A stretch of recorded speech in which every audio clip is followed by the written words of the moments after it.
Hi hello students. ತವರೂರ ದಾರಿಯಲ್ಲಿ ಕಲ್ಲಿಲ್ಲ ಮುಳ್ಳಿಲ್ಲ ಅನ್ನೋ ಜನಪದ ತ್ರಿಪದಿಗಳಲ್ಲಿ ಮುಂದುವರೆದ ಭಾಗವನ್ನು ಇವತ್ತು ನಾವು ನೋಡ್ತಾ ಹೋಗೋಣ. ಲಾಸ್ಟ್ನ ತರಗತಿಯಲ್ಲಿ 11ನೇ ತ್ರಿಪದಿವರೆಗೂ ನೋಡಿದ್ವಿ. ಅಲ್ಲಿಂದ ಮುಂದುವರೆದಂತೆ ಇವತ್ತು 12ನೇ ತ್ರಿಪದಿ ಮೂಲಕವಾಗಿ ಇವತ್ತಿನ ತ್ರಿಪದಿಗಳನ್ನು ಅಥವಾ ಪದ್ಯಗಳನ್ನು ನೋಡ್ತಾ ಹೋಗೋಣ. ಹಸುರಂಗಿ ತೊಡಿಸಿದ ಕಾಲ್ಕಡಗ ಇಡಿಸಿದ ಹಳ್ಳಕ್ಕ ನೀನು ಬರಬ್ಯಾಡ ನನ್ನ ಕಂದ ಬೆಳ್ಳಕ್ಕಿ ಹಿಂಡು ಬೆದರ್ಯಾವ. ಆ ಹೆಣ್ಣಿನ ಮಗ ನೋಡೋದಕ್ಕೆ ತುಂಬ ಸುಂದರವಾಗಿದ್ದಾನೆ. ಅದು ಅಲ್ಲದೆ ಅವನಿಗೆ ಹಸಿರು ಬಣ್ಣದಲ್ಲಿರ್ತಕ್ಕಂಥ ಅಂಗಿಯನ್ನು ತೊಡಿಸಿದ್ದಾಳೆ. ಅದ್ರ ಜೊತೆಗೆ ಕಾಲ್ಗೆ ಬೆಳ್ಳಿ ಕಡಗಗಳನ್ನು ಹಾಕಿರೋದ್ರ ಜೊತೆಗೆ ನೀನು ನನ್ನ ಜೊತೆ ನಾನು ಬಟ್ಟೆ ಒಗ್ಯಕ್ಕೆ ಏನಾದರೂ ಹಳ್ಳಕ್ಕೆ ಹೋಗ್ತೀನಲ್ಲಪ್ಪ, ನೀನು ಅಲ್ಲಿಗೆ ಬರಬೇಡ. ಯಾಕೆ ಅಂದರೆ ನೀನು ಅಷ್ಟೊಂದು ಸುಂದರವಾಗಿ ಕಾಣ್ತಾ ಇದೆಯಾ. ಯಾಕೆ ಅಂತ ಹೇಳಿದ್ರೆ ಆ ಹಸಿರು ಬಟ್ಟೆಯನ್ನು ಹಾಕ್ಕೊಂಡು ಅದ್ರ ಜೊತೆಗೆ ಬೆಳ್ಳಿಯ ಕಡಗವನ್ನು ನೀನು ಕಾಲಲ್ಲಿ ಹಾಕ್ಕೊಂಡಿರೋದ್ರಿಂದ ಆ ಹಳ್ಳದಲ್ಲಿರ್ತಕ್ಕಂಥ ಹಕ್ಕಿಗಳೆಲ್ಲವೂ ಕೂಡ ನಿನ್ನನ್ನು ನೋಡ್ಬಿಟ್ಟು ಎದುರ್ಕೊಂಡು ಅಲ್ಲಿಂದ ಹೊರಟೋಗ್ಬಿಡ್ತವೆ. ಹೊರಟೋಗ್ತವೆ ಅಂತ ಹೇಳಿದ್ರೆ ಆ ಮಗುವಿನ ವರ್ಣನೆ ಎಷ್ಟು ಅಥವಾ ಸೌಂದರ್ಯವನ್ನು ನೋಡಿಕೊಂಡು, ಅಂದರೆ ಆ ಮಗುವಿಗಿರ್ತಕ್ಕಂತಹ ಸೌಂದರ್ಯ ನಮಗಿಲ್ವಲ್ಲಪ್ಪ ಅಂತ ಹೇಳಿಬಿಟ್ಟು ಆ ಹಕ್ಕಿಗಳು ಅಲ್ಲಿಂದ ಏನು ಮಾಡ್ತವೆ, ಹಾರ್ಕೊಂಡು ಹೊರಟೋಗ್ಬಿಡ್ತವೆ. ಅಂದರೆ ಮಗುವಿನ ವರ್ಣನೆಯನ್ನು, ಸೌಂದರ್ಯವನ್ನು ವರ್ಣನೆ ಮಾಡ್ತಾ ಹೋಗ್ತಾಳೆ ತಾಯಿ. ನನ್ನಯ್ಯನಂತವರು 12 ಮಕ್ಕಳು ಒನ್ನೆಯ ಮರದ ನೆರಳಲ್ಲಿ ಆಡುವಾಗ ಸನ್ಯಾಸಿ ಜಪವ ಮರೆತಾನು. ನನ್ನ ಮಗು ಏನಿದ್ದಾನಲ್ವಾ, ಅದೇ ರೀತಿ ಸುಂದರವಾಗಿರ್ತಕ್ಕಂಥ 12 ಜನ ಮಕ್ಕಳ ಜೊತೆ ಆಟ ಆಡ್ತಾ ಇದ್ದಾರೆ. ಅದು ಎಲ್ಲಿ, ಒನ್ನೆ ಮರ ಅಂಥೇಳಿ ಒಂದು ಮರದ ನೆರಳಲ್ಲಿ ಆಟ ಆಡ್ತಾ ಇದ್ದಾರೆ. ಆಟ ಆಡ್ತಾ ಇರ್ತಕ್ಕಂತಹ ಸಂದರ್ಭದಲ್ಲಿ ಅವರು ಆ ಮರದ ಕೆಳಗಡೆ ಒಬ್ಬ ಕೂತಿರ್ತಕ್ಕಂತಹ ಸನ್ಯಾಸಿ ಈ ಮಕ್ಕಳ ಸೌಂದರ್ಯವನ್ನು ನೋಡ್ತಾನೆ. ನೋಡಿದಾಗ ಅವನು ತನ್ನ ಏನು ಮಾಡಬೇಕು, ತಾನೇನು ಜಪವನ್ನು ಮಾಡ್ತೀನಲ್ವ, ಆ ಜಪವನ್ನೇ ಮರ್ತೋಗ್ಬಿಟ್ಟು ಆ ಮಕ್ಕಳ ಸೌಂದರ್ಯವನ್ನೇ ನೋಡ್ತಾ ಹೋಗ್ತಾನೆ. ಅಂದರೆ ಮಕ್ಕಳ ಸೌಂದರ್ಯ ಅನ್ನೋದು ಯಾವ ರೀತಿ ಒಬ್ಬ ವ್ಯಕ್ತಿಗಾಗಲಿ ಅಥವಾ ಅವರ ತಾಯಿಗಾಗಲಿ ಅಥವಾ ಇನ್ನೊಬ್ಬ ವ್ಯಕ್ತಿಗಾಗಲಿ ಹೇಗೆ ತನ್ನ ಕೆಲಸವನ್ನು ಮರೆಮಾಚಿಸುತ್ತೆ, ಇನ್ ದ ಸೆನ್ಸ್ ಪಾಸಿಟಿವ್ ಸೆನ್ಸಲ್ಲಿ ಅದೇನು ಮಾಡುತ್ತೆ, ಬದಲಾಯಿಸ್ತಾ ಹೋಗುತ್ತೆ. ಅಂದರೆ ನಾನು ಮಾಡ್ತಾ ಇರ್ತಕ್ಕಂತಹ ಕೆಲಸವನ್ನೂ ಕೂಡ ನನಗೆ ನೆನಪಿಗೆ ಬರೋದಿಲ್ಲ, ಆದರೆ ಆ ಸೌಂದರ್ಯವನ್ನು ನೋಡಬೇಕು, ಆಸ್ವಾದಿಸಬೇಕು ಅಂಥೇಳಿ ಆ ಸನ್ಯಾಸಿ ಏನು ಮಾಡ್ತಾನೆ, ತನ್ನ ಜಪವನ್ನೇ ಮರ್ತೋಗ್ಬಿಡ್ತಾನೆ. ಅಡಿಗೆಯ ಮನೆಯಾಗ ಮಡದಿಯ ಸುಳಿವಿಲ್ಲ, ಅಡಿಗೆ ಬಾಯಿಗೆ ರುಚಿ ಇಲ್ಲ, ಹಡದವ್ವ ಮಡದಿ ತವರಿಗೆ ಹೊಗ್ಯಾಳು. ಈ ಒಂದು ತ್ರಿಪದಿಯಲ್ಲಿ ತನ್ನ ಹೆಂಡತಿ ಏನಿದ್ದಾಳಲ್ಲ, ತವ್ರ ಮನೆಗೆ ಹೋಗಿದ್ದಾಳೆ. ಆ ತವ್ರ ಮನೆಗೆ ಹೋಗಿರೋದ್ರಿಂದ ಗಂಡ ಹೇಳ್ತಾ ಇರ್ತಕ್ಕಂಥ ಮಾತು ಯಾರ ಬಗ್ಗೆ, ತನ್ನ ಹೆಂಡತಿಯ ಬಗ್ಗೆ. ತನ್ನ ಹೆಂಡತಿ ಮನೇಲಿಲ್ಲದ ಕಾರಣ ಎಲ್ಲೂ ಕೂಡ ಅವಳು ಕಾಣ್ತಾ ಇಲ್ಲ. ಹೊರಗಡೆ ಎಲ್ಲಾದರೂ ನಾವು ಬಂದಾಗ ಎಲ್ಲಾದರೂ ಕಾಣಬೇಕಿದ್ದಲ್ಲಿ ಎಲ್ಲೂ ಕಾಣ್ತಾ ಇಲ್ಲ. ಕಾಣದೇ ಇರೋದ್ರ ಜೊತೆಗೆ ಅವಳು ಮನೇಲಿಲ್ಲ. ಆ ಮನೇಲಿ ಇಲ್ಲದೆ ಇರತಕ್ಕಂತಹ ಒಂದು ಬೇಜಾರು ಇದೆಯಲ್ಲ, ಅದು ಯಾವ ಮಟ್ಟಕ್ಕೆ ಆ ಬೇಜಾರನ್ನು ತರಿಸುತ್ತೆ ಅಂತ ಹೇಳಿದ್ರೆ, ಮನೆಯಲ್ಲಿ ಯಾರೇ ಅಡುಗೆ ಮಾಡಿದರೂ ಕೂಡ ಅದು ರುಚಿಯನ್ನು ಕೂಡ ಕೊಡೋದಿಲ್ಲ. ಅಂದರೆ ಅವಳಿದ್ದಾಗ ಮನಸ್ಸು ಎಷ್ಟು ಉಲ್ಲಾಸಕ್ಕೆ ಒಳಪಡುತ್ತೋ, ಅವಳಿಲ್ದಾಗ ಮನಸ್ಸು ಅಷ್ಟೇ ಬೇಜಾರನ್ನು ಪಡ್ಕೊಳ್ತಾ ಹೋಗುತ್ತೆ. ಹಾಗೆ ಅಡುಗೆಯೂ ಕೂಡ ರುಚಿ ಇಲ್ದಾಗ ಆಗಿಬಿಡುತ್ತೆ. ಯಾಕೆ, ಅವಳು ತವರು ಹೋಗಿಯಾಳೆ, ನನ್ನ ಜೊತೆ ಇಲ್ಲ. ಅವಳೇನಾದರೂ ನನ್ನ ಜೊತೆ ಇತ್ತು ಅಂತ ಹೇಳಿದ್ರೆ ನನಗೆ ಈ ನೋವು, ದುಃಖ ಎಲ್ಲವೂ ಹೋಗ್ಬಿಟ್ಟು ಸಂತೋಷ ಅನ್ನೋದು ಯಾವಾಗಲೂ ಕೂಡ ಸಿಗ್ತಾ ಇರತ್ತೆ, ರುಚಿ ಅನ್ನೋದು ಯಾವಾಗಲೂ ಕೂಡ ಸಿಗ್ತಾ ಇರತ್ತೆ. ಇವಾಗ ಅವಳು ನನ್ನ ಜೊತೆಲಿಲ್ಲ, ಯಾಕೆ, ತವರಿಗೆ ಹೋಗಿದ್ದಾಳೆ, ಅದಕ್ಕೆ ನನಗೇನೂ ಕೂಡ ರುಚಿಸ್ತಾ ಇಲ್ಲ ಅಂತ ಹೇಳಿ ಅವನು ಹೇಳ್ತಾನೆ. ಮಡಿದೀಯ ಬಡಿದಾನು ಮನದೊಳಗ ಮರುಗ್ಯಾನು, ಒಳಗೋಗಿ ಕಾಲ ಹಿಡಿದು ತಾ ಕೇಳಿಯಾನು, ನಾ ಹೆಚ್ಚೋ ನಿನ್ನ ತವರೆಚ್ಚೋ. ಗಂಡ ಹೆಂಡತಿ ನಡುವೆ ಸಣ್ಣ ಪುಟ್ಟ ಜಗಳಗಳಿದ್ದೇ ಇರಬೇಕು. ಇಲ್ಲ ಅಂತ ಹೇಳಿದ್ರೆ ಉಪ್ಪು ಹುಳಿ ಖಾರ ಅಂತ ಹೇಳಿ ನಾವು ಕರಿತೀವಲ್ವಾ, ಅದಕ್ಕೆ ಬೆಲೆನೇ ಇರೋದಿಲ್ಲ. ಸೊ ಹಾಗೆ ಸಣ್ಣ ಪುಟ್ಟ ಜಗಳಗಳಿದ್ದಾಗ ಗಂಡ ಏನೋ ಒಂದು ಮಾತಿಗೆ ಹೆಂಡತಿ ಹೊಡೆದು ಬಿಡ್ತಾನೆ. ಹೊಡೆದ ಮೇಲೆ ಅವನಿಗನ್ಸುತ್ತೆ, ಮನಸ್ಸಲ್ಲಿ ನೋವಾಗತ್ತೆ, ಯಾಕೆ ನನ್ನ ಹೆಂಡ್ತಿಗೆ ಹೊಡೆದೆ, ಅಷ್ಟೊಂದು ಪ್ರೀತಿಸ್ತಾ ಇರ್ತಕ್ಕಂಥ ಹೆಂಡ್ತಿಗೆ ನಾನು ಹೊಡೆದ್ರೆ ಸರಿಯಾಗತ್ತಾ. ಅದು ಅಲ್ಲದೆ ಯಾರೂ ಇಲ್ಲದೇ ಇದ್ದಾಗ ಅವಳನ್ನು ನಾನು ಈ ಥರ ಕೋಪ ಮಾಡಿಕೊಂಡು ಬೈಯೋದು, ಹೊಡೆಯೋದು ಇವೆಲ್ಲ ಮಾಡಿದಾಗ ಅವಳಿಗೆ ಯಾರಿದ್ದಾರೆ, ಯಾರೂ ಇಲ್ಲ, ಈಗ ಹೊಡೆದ್ಬಿಟ್ಟಿದ್ದೀನಿ. ಸೊ ಆವಾಗ ಯಾರೂ ಇಲ್ಲದೆ ಇರತಕ್ಕಂಥ ಸಂದರ್ಭವನ್ನು ನೋಡ್ಕೊಂಡು ಹೋಗಿ ಮತ್ತೆ ಅವಳನ್ನು ಅವನೇನು ಮಾಡ್ತಾನೆ, ಸಮಾಧಾನ ಮಾಡ್ತಾನೆ. ಯಾವ ರೀತಿ, ಅವಳು ಕಾಲು ಹಿಡಿಯೋದು ಮೂಲಕವಾಗಿ ಸಮಾಧಾನವನ್ನು ಮಾಡ್ತಾ, ನೀನು ಎಲ್ಲೂ ಹೋಗಬೇಡ, ನೀನು ನನ್ನ ಜೊತೆನೇ ಇರಬೇಕು ಅಂತ ಹೇಳ್ತಾ ಇರ್ತಕ್ಕಂತಹ ಸಂದರ್ಭದಲ್ಲಿ ನಾನು ಗಂಡನಾಗಿ ಹೊಡೆದಿದ್ದೀನಿ, ಇಲ್ಲ ಅದು ನನ್ನ ತಪ್ಪು.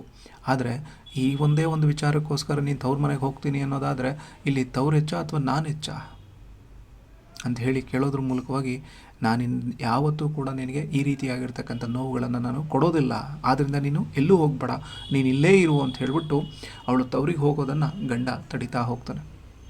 ಇದು ಪ್ರೀತಿ ಅನ್ನೋದು ಇದ್ದಾಗ ಏನಾಗ್ಬಿಡುತ್ತೆ, ಎಲ್ಲವನ್ನು ಮರೆಸ್ಬಿಟ್ಟು ಹೌದಪ್ಪ ನನ್ನ ಗಂಡ, ಹೌದಪ್ಪ ನನ್ನ ಹೆಂಡತಿ ಅನ್ನೋ ಒಂದು ಯೋಚನೆಯೂ ಕೂಡ ಅವರಲ್ಲಿ ಬರ್ತಾ ಹೋಗ್ತದೆ. ಆಸಿಗೆ ಆಸೆಂದ ಮಲ್ಲಿಗೆ ಮುಡಿಯಿಂದ, ಬೇಸತ್ತರೆ ಮಡದಿ ಮಲಗೆಂದ ನನ್ನ ರಾಯ ತನ್ನ ನೋಡಿ ತವರ ಮರೆಯಿಂದ. ಇನ್ನೊಂದು ಗಾದೆ ಮಾತಿದೆ, ಏನು ಅಂತ ಹೇಳಿದ್ರೆ, ಗಂಡ ಹೆಂಡತಿ ಜಗಳ ಉಣ್ ಮುಲ್ಗೋ ತನಕ ಅಂಥೇಳಿ. ಅದೇ ರೀತಿಯಾಗಿರತಕ್ಕಂತಹ ಒಂದು ಮಾತು ಈ ಒಂದು ತ್ರಿಪದಿಯಲ್ಲಿ ವ್ಯಕ್ತ ಆಗ್ತಾ ಹೋಗ್ತದೆ. ಏನು, ಪ್ರೀತಿಯಿಂದ ನೋಡ್ತಾ ಇರತಕ್ಕಂಥ ಹೆಂಡತಿ, ಪ್ರೀತಿಯಿಂದ ನೋಡ್ಕೊಳ್ತಾ ಇರತಕ್ಕಂಥ ಹೆಂಡತಿಯನ್ನು ಕರೀತಾನೆ. ಆ ಕರೆದಿರ್ತಕ್ಕಂಥ ಹೆಂಡತಿಯನ್ನು, ನೋಡು ಅಲ್ಲಿ ಮಲ್ಲಿಗೆ ಹೂವಿದೆ, ಹೋಗಿ ಮುಡ್ಕೊಂಡು ಬಾ, ಅಥವಾ ಮುಡ್ಕೋ, ಕೆಲಸ ಮಾಡಿ ನಿನಗೆ ಬೇಸರ ಆಗಿರ್ತದೆ ಅಲ್ವಾ, ಅವೆಲ್ಲವನ್ನು ಮರೆತು ಆ ಮಲ್ಲಿಗೆಯನ್ನು ಮುಡ್ಕೊಂಡು ನನ್ನ ಸನಿಹ ಬಂದು ಮಲ್ಕೋ ಬಾ ಅಂತ ಹೇಳಿ ತನ್ನ ಹೆಂಡತಿನ ಆಪ್ತವಾಗಿ ತನ್ನ ಹತ್ರ ಕರೆದುಕೊಳ್ತಾನೆ. ಯಾಕೆ ಅಂದರೆ ಬೆಳಗ್ಗಿನಿಂದ ಸಂಜೆವರೆಗೂ ಮನೆಯಲ್ಲಿರ್ತಕ್ಕಂಥ ಎಲ್ಲ ಕೆಲಸಗಳನ್ನು ಮಾಡ್ತಾ ಇರ್ತಕ್ಕಂಥ ಹೆಂಡತಿ ಇವಾಗ ಈ ಕ್ಷಣದಲ್ಲಾದರೂ ಅವೆಲ್ಲವನ್ನು ಮರೆತು ನನ್ನ ಜೊತೆ ಅವಳಿಗೆ, ಅವಳ ಮನಸ್ಸಿಗೆ ನೆಮ್ಮದಿ ಸಿಗೋ ರೀತಿಯಲ್ಲಿ ಮಾತಾಡ್ತಾ ಹೋಗ್ತಾನೆ. ಹಾಗೆ ಮಾತಾಡ್ತಾ ಇರಬೇಕಾದಾಗ ಎಲ್ಲವನ್ನು ಮರೆತು, ನಿನ್ನ ತವರು ಮನೆ ಆಗಲಿ ಎಲ್ಲವನ್ನು ಮರೆತು ಇವಾಗ ನನ್ನ ಜೊತೆ ಖುಷಿಯಾಗಿರು, ನನ್ನ ಜೊತೆ ಚೆನ್ನಾಗಿ ಮಾತಾಡು, ನಾನು ನಿನ್ನ ಜೊತೆ ಚೆನ್ನಾಗಿ ಮಾತಾಡ್ತೀನಿ, ನಿನ್ನ ಬೇಜಾರನ್ನು ನಿನ್ನ ನೋವನ್ನು ನಾನು ನಿವಾರಿಸ್ತೀನಿ ಅನ್ನೋ ರೀತಿಯಲ್ಲಿ ಗಂಡ ಹೆಂಡತಿಗೆ ಸಮಾಧಾನದ ಜೊತೆಗೆ ಪ್ರೀತಿಯನ್ನು ಹೇಳ್ತಾ ಇದ್ದಾನೆ.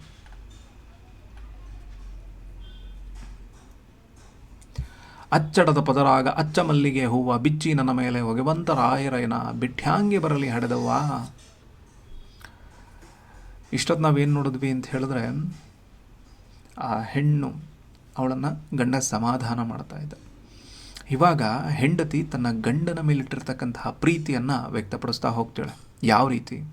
ತನ್ನ ಗಂಡ ಯಾರಿಗೂ ಗೊತ್ತಾಗದಂತೆ ಮಲ್ಲಿಗೆ ಹೂವನ್ನು ತಂದು ನನ್ನ ಮೇಲೆ ಅವುಗಳನ್ನು ಪ್ರೀತಿಯಿಂದ ಸುರಿತಾನೆ. ನೋಡ್ಕೊಳ್ಳೋ ಈ ರೀತಿ ನನ್ನನ್ನು, ಅಂದರೆ ಇಷ್ಟೊಂದು ಚೆಂದಾಗಿ ನಾನು ಏನು ಕೇಳ್ತೀನಿ ಅದೆಲ್ಲವನ್ನು ತಂದುಕೊಡ್ತಕ್ಕಂತಹ ಗಂಡ, ಕಷ್ಟದಲ್ಲಾಗಲಿ ಸುಖದಲ್ಲಾಗಲಿ ಪ್ರತಿ ಸಂದರ್ಭದಲ್ಲಿ ನನ್ನ ಜೊತೆಲಿರ್ತಕ್ಕಂತಹ ಗಂಡ, ನನ್ನನ್ನು ಅತಿಯಾಗಿ ಪ್ರೀತಿಸ್ತಕ್ಕಂಥ ನನ್ನ ಗಂಡ, ಅವನನ್ನು ಬಿಟ್ಬಿಟ್ಟು ನಾನು ತವ್ರಿಗೆ ಹೆಂಗಮ್ಮ ಬರಲಿ? ನನ್ನನ್ನು ಸದಾ ನೆನಪು ಮಾಡ್ಕೊಳ್ತಾ ಇರೋನು, ನನ್ನ ಜೊತೆನೇ ಇರಬೇಕು ಅಂತ ಅಂದ್ಕೊಂಡಿರ್ತಕ್ಕಂಥ ನನ್ನ ಗಂಡ, ಅವನನ್ನು ನಾನು ಬಿಟ್ಟು ಹೇಗೆ ಬರಲಿ ಅಂಥೇಳಿ ಆ ಹೆಣ್ಣು ಕೇಳ್ತಾಳೆ.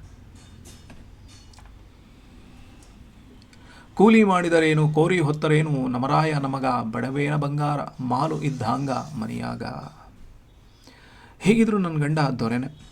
ಒಂದು ಹೆಣ್ಣಿಗೆ ಗಂಡ ಎಂಥ ಕೆಲಸನೇ ಮಾಡಲಿ, ದೊಡ್ಡ ಕೆಲಸನೇ ಆಗಲಿ ಚಿಕ್ಕ ಕೆಲಸನೇ ಆಗಲಿ, ಪ್ರತಿ ಚಿಕ್ಕ ಪುಟ್ಟ ಯಾವುದೇ ಕೆಲಸ ಮಾಡಿದ್ರೂ ಕೂಡ ಒಂದು ರಾಜನೇ. ಹಾಗೆ ತನ್ನ ಗಂಡನನ್ನು ಇಲ್ಲಿ ವ್ಯಕ್ತಪಡಿಸ್ತಾ ಹೋಗ್ತಾಳೆ. ಅವನು ಕೂಲಿ ಮಾಡಿದ್ರೂ ಕೂಡ ಶ್ರಮವಹಿಸಿ ಕೆಲಸ ಮಾಡ್ತಾನಲ್ವ, ಆ ಕೆಲಸ ಮಾಡೋದ್ರ ಮೂಲಕವಾಗಿ ಅವನಿಗೆ ಅಷ್ಟೋ ಇಷ್ಟೋ ಸಿಗ್ತದೆ, ಅದರಲ್ಲೇ ನನ್ನನ್ನು ಚೆನ್ನಾಗಿ ನೋಡ್ಕೊಳ್ತಾನಲ್ವ. ಆ ಚೆನ್ನಾಗಿ ನೋಡ್ಕೊಳ್ಳೋದ್ರಿಂದ ನನ್ನ ಮಧ್ಯೆ ಅಥವಾ ನಮ್ಮ ಮಧ್ಯೆ ಬಡತನ ಅಂತಲೇ ಅನಿಸೋದಿಲ್ವಲ್ಲ.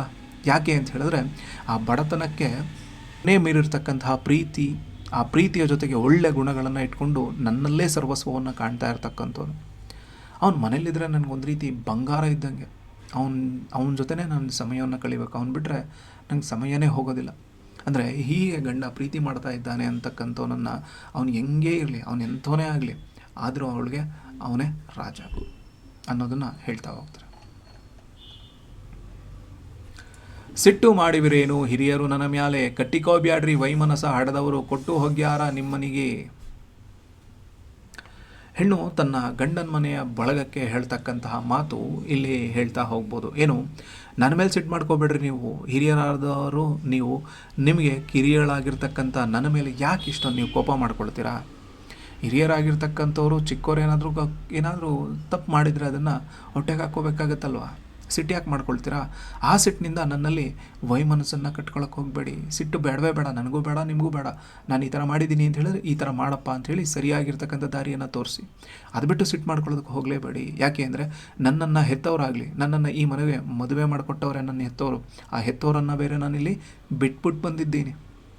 ಸೊ ಬಿಟ್ಟು ಬಂದ ಮೇಲೆ ನನ್ನ ಒಂದು ಆ್ಯಬ್ಸೆನ್ಸಲ್ಲಿದೆ.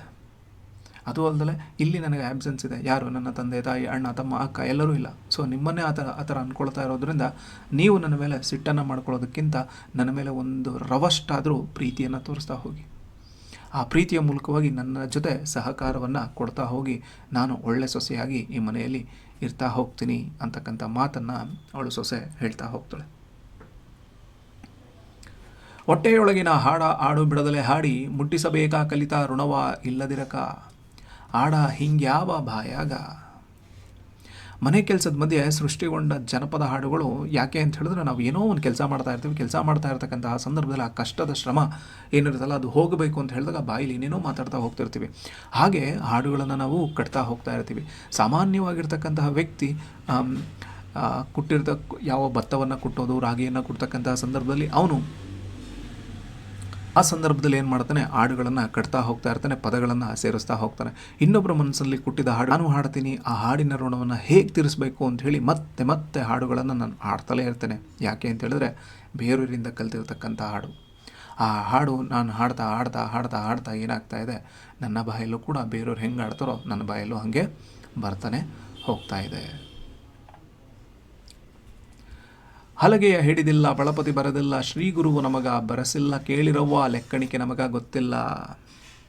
ಸೊ ಇಲ್ಲೂ ಕೂಡ ಏನು ಹೇಳ್ತಿದೆ, ತ್ರಿಪದಿಯನ್ನು ಬರೆದಿರ್ತಕ್ಕಂತಹ ಜನಪದರ ಅವರ ಹಿನ್ನೆಲೆಯನ್ನು ತೋರಿಸ್ತಾ ಹೋಗುತ್ತೆ. ಏನು, ಈ ಜನಪದರು ಯಾವತ್ತೂ ಕೂಡ ಓದಿಲ್ಲ, ಯಾವತ್ತೂ ಕೂಡ ಬರೆದಿಲ್ಲ, ಆದರೂ ಕೂಡ ಹಾಡುಗಳನ್ನು ಕಟ್ಟಿದ್ರು.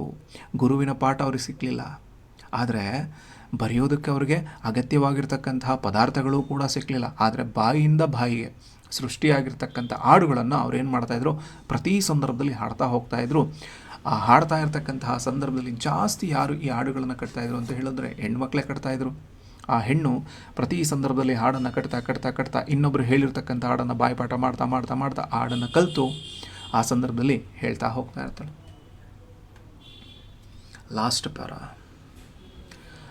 ಆದಾವ ನಮ್ಮ ಜೋಳ ಉಳಿದಾವ ನಮ್ಮ ಹಾಡು, ಈಗ ಸಾಕವ್ವ ನಿನಕಲ್ಲ ಕೈಯಾನ ಹಾಕಿ ದೊಂಗೂರ ಸವಿದಾವ.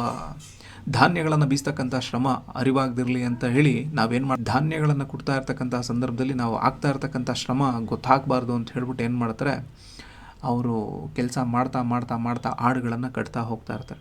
ಆ ಕಟ್ಟೋದ್ರ ಮೂಲಕವಾಗಿ ಏನಾಗುತ್ತೆ, ಆ ಶ್ರಮ ಅನ್ನೋದು ಮರಿತಾ ಹೋಗುತ್ತೆ. ಮರಿತಾ ಮರಿತಾ ಮರಿತಾ ಏನಾಗುತ್ತೆ, ಕೈಯಲ್ಲಿ ಎಂಥವೇ ಇರಲಿ, ಎಂಥವೇ ಶಕ್ತಿಯನ್ನು ಒಳಗೊಂಡಿರ್ತಕ್ಕಂಥ ಶ್ರಮವನ್ನು ಬೇಡ್ತಾ ಇರ್ತಕ್ಕಂಥವೂ ಆಗಲಿ, ಅವೆಲ್ಲವನ್ನು ಮರಿತಾ ಹೋಗ್ತಾರೆ.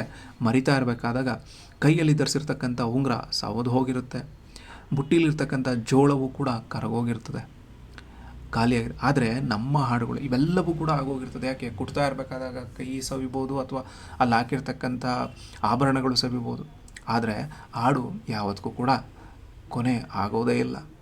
ಅಂದರೆ ಟೋಟಲ್ ಈ ಒಂದು ತ್ರಿಪದಿ ಏನು ಹೇಳಕ್ಕೆ ಹೋಗ್ತಾ ಇದೆ ಅಂತ ಹೇಳಿದ್ರೆ, ಹೆಣ್ಣು ಅಂತಕ್ಕಂಥವಳು ಒಂದು ಸಂಸಾರದ ಕಣ್ಣು ಅಂತ ಏನು ಕರೀತಾರಲ್ವ, ಆ ಹಿನ್ನೆಲೆಯನ್ನು ಈ ಒಂದು ಜನಪದ ತ್ರಿಪದಿ ನಮಗೆ ತೋರಿಸ್ತಾ ಹೋಗುತ್ತೆ. Thank you.